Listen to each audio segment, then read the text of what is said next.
자치의 이현옥 회장님 참석하셨습니다.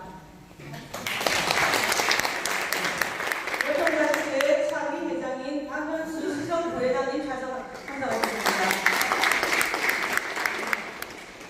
그리고 자문위원이신 도의원님, 시의원님 많이 참석하셨고 저희 모든 자문님들 참석하셨습니다.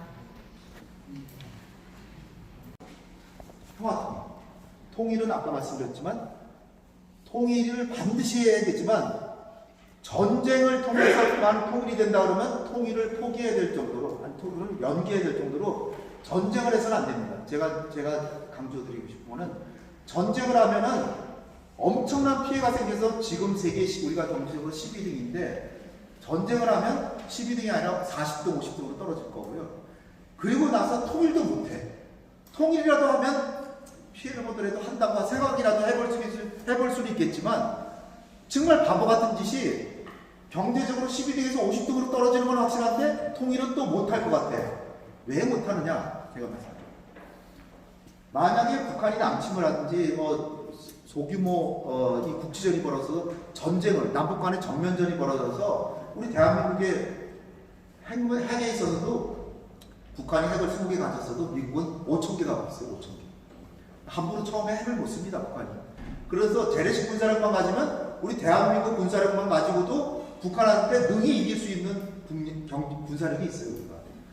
왜 그러냐면 경제력이 40배가 됐기 때문에 1990년 이후부터 우리 그 국방비가 북한보다 2배, 3배 이제 되고 5배 된 지가 지금부터 20년. 5배. 북한의 군사비에 5배 쓴 지가 20년. 10배 쓴 지가 10년. 그럼 우리나라 대한민국 국군이 그걸 다 주머니에 넣고 다 착복하지 않았으면 뭐 했을까요?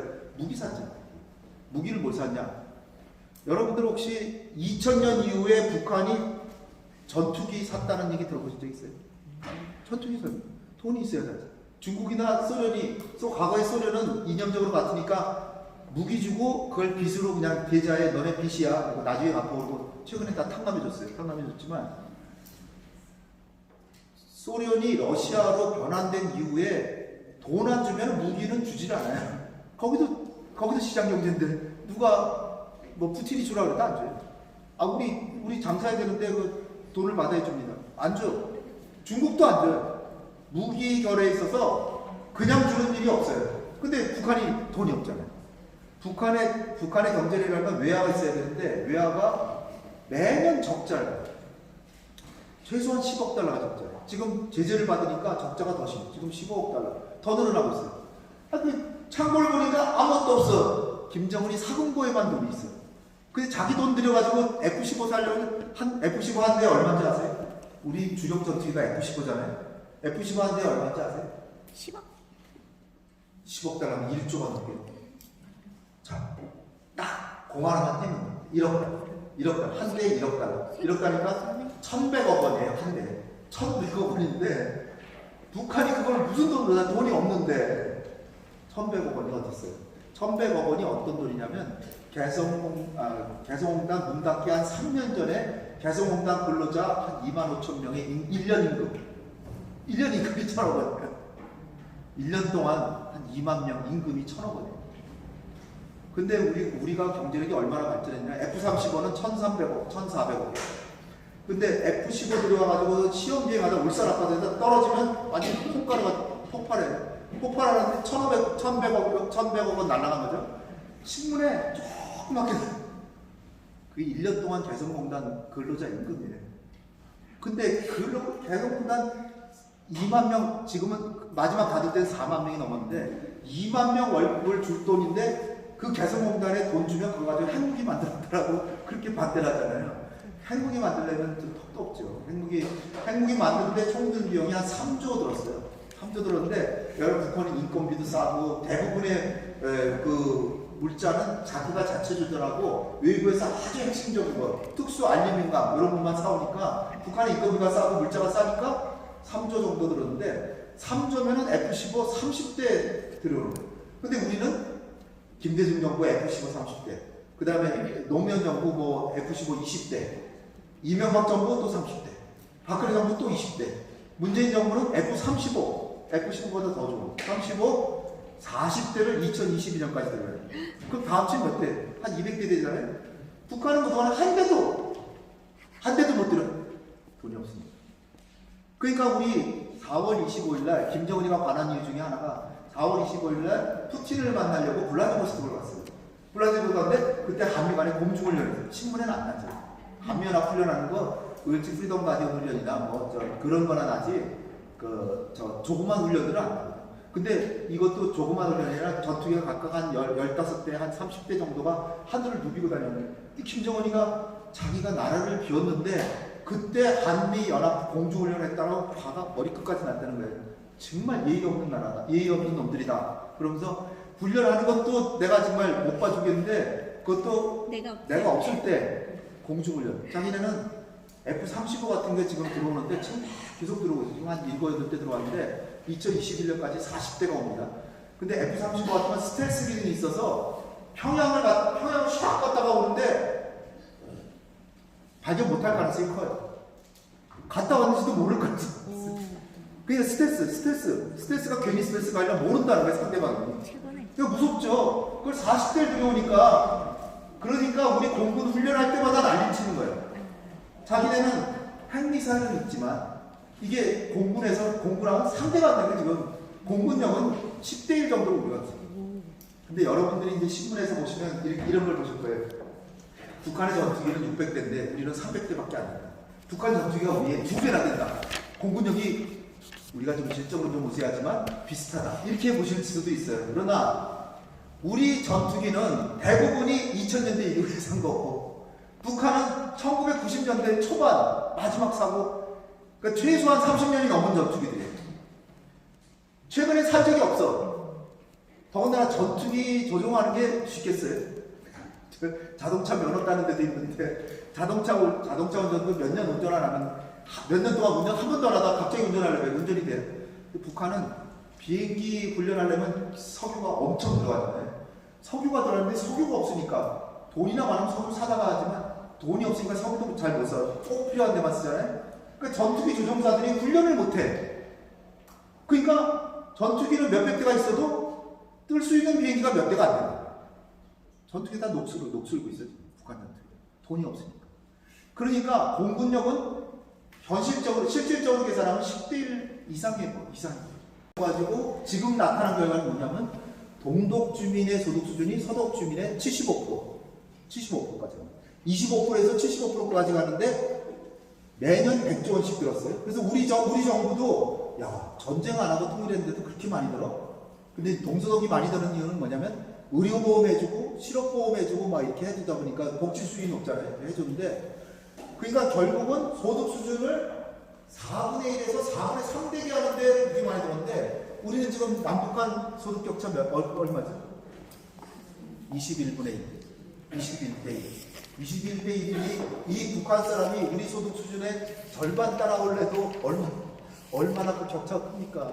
동서독은 4분의 1인데 4분의 3 되는데 이렇게 컸는데 우리 21분의 1에서 21분의 한 15까지 올려면 얼마나 돈이 많이 들겠어요. 당장에 북한이 무너지면 먹여 살리는 것부터 해야 돼. 먹을 것도 없어요 거기. 그래서 그러니까 돈이 많이 드는데 다행스럽게 개혁개방중에 통일이 되면 북한 사람들이 왜 돈이 없냐? 전기가 없고 원재료가 없고 석유가 안 나고 돈이 없고 그러니까 공장에 나가도 일을 안 하고 할 일이 없어서 소득이 낮은 거예요. 그러니까 통일이 되기 전에 우리 개성공단 같은 걸 여러 개를 만들어서 우리 기업가 가서 할 일을 만들어주고 원재료를 공급하고 월급을 주고 그러면 개성공단에 근무하는 사람들이 북한 어디보다도 소득이 높은 사람들이에요. 그러니까 개성공단 같은 걸 한 10개 만들고 금강산업하고 나진선봉하고 철도 놓고 그 다음에 시베리아 횡단철도까지 연결시키고 가스관도 놓고 이렇게 하다 보면 북한 사람들이 전부가 다 일을 하게 돼요. 그러면 소득 수준이 1년에 제가 추정컨대 20%씩 성장하죠. 1년에 20% 성장하죠. 그렇게 해서 통일이 될 때까지 북한이 소득 수준이 우리 21분의 1에서 최소한 3분의 1까지 빨리 와야 돼요. 오면서 김정은이 저놈들 때문에 우리가 못 살았구나. 그걸 알게 해서 북한 주민들이 무너뜨리게 해서 무너져서 통일이 돼야 됩니다. 쓸데없이 전쟁을 해서 통일하느니 한 번만 더 도발하면 원점 지휘부를 다 작사를 내겠다느니 이런 방식으로 하면요. 여기 시나리오에 여기 걸려요. 걸려서 자칫하면 통일이 되지도 못하고 통일이 된다 해도 자칫하면 비용이 어마어마하게 들거나 아니면 북한 땅 전역을 우리가 흡수하지 못한다는 거예요. 그래서 우리가 지금 해야 될 일은 남북 경협. 그래서 빨리 금강산부터 해야 되는데 지금 걷어가라고 그러니까 이것부터 빨리 잘 해결해야 됩니다. 그래서 제가 너무 시간을 너무 많이 초과했는데 센터에서 같이 하셨거든요. 예, 그때 이제 제가 강사 오늘 자리는 국민소통 분과위원장 자격으로 썼습니다. 오늘 이렇게 우리 공연이 우리 강사님은 우리 안보실에 자문부쪽에 계신 그래서 상당한 해박한 지식도 가지고 계시면서 오늘 듣고 혹시 뭐 소감 발표 이렇게 해주시면 그 본인의 생각을 얘기해 주시면 됩니다. 얘기해 주시고 예.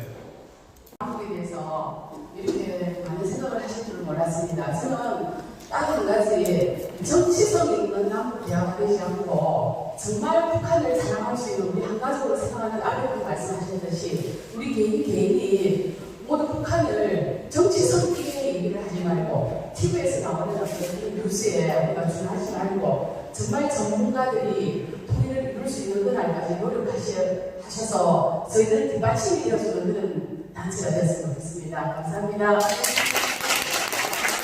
네, 감사합니다. 오늘 뒤에 나무도 맛있게 드시고요. 제가 항상 생각이 어떤 생각이 드느냐면 요즘 와서 그런 어떤 이야기를 하면 좌파니 우파니 이렇게 얘기를 하는 게 굉장히 거슬리는데 우리가 다 같이 나라를 위하고 또 우리 함께하는 모든 사람들을 같이 함께 잘 살아가기 위해서 하는 일인데 뭐 조금만 가면 좌파고 조금만 생각이 나면 내가 원하는 못하고 이렇게 하는 걸 좀 여기 계시는 분들만이라도 그런 얘기를 안 하고 서로 잘 살아가기 위해서 하는 이야기라고 생각을 하고 좀 있습니다.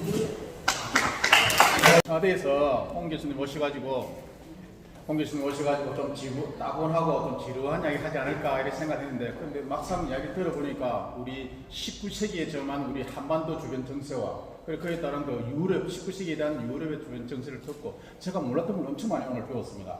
제가 생각하는 부분도 많이 있고 그래가 더 나아가가지고 독일에 대한 통일 방향과 독일의 성공적인 통일 과정 경비 이런 이야기를 들으니까 정말 저한테 많이 와닿고 우리 한반도도 그렇게 해 나가야 되지 않겠느냐 이런 좋은 이야기 정말 많이 들었습니다. 오늘 정말 유익하고 뜻깊은 시간인 것 같습니다. 감사합니다. 이 시간에 앉아 계시느라고 고생 많으셨습니다. 저번 주 토요일날 제가 통일 전망대에 지금 탈북민 준비 여러 가지 이야기가 있어요. 그런데 우리가 영어를 어느 걸 써야 될지 모르는 그런 용어부터 정리돼야 되고 그분들 자체에서도 인탈 준비 시장 분도 계시고 탈북민 시장 분도 계시고 그래요. 그래서 다른 타 단체에서 제가 회장하고 있다 보니까 통일 전망대에 가서 만연대에서 제도 주려고 했는데 그런 모습을 보면서 가슴 하는 그런 경험이 있었습니다. 그래서 요번에 전주에 우리 맨 포맷티를 했는데 그때 주민 한 분이 하신 말씀이 이래서 못하지 말고 지성적으로 안아줄 수 있는 마음을 쓸 수 있는 그런 말이 제일 효과가 왔습니다. 오늘 그 통일 교수님께서도 말씀하셨다시피 그것보다 더 중요한 게 여기 한국에 와 있는 탈북민들, 이사 주민들 그분들과 더 소통이 될 수 있고 안아줄 수 있는 그런 관계부터 먼저 선생님께서 하는 바람입니다. 이상입니다. 감사합니다.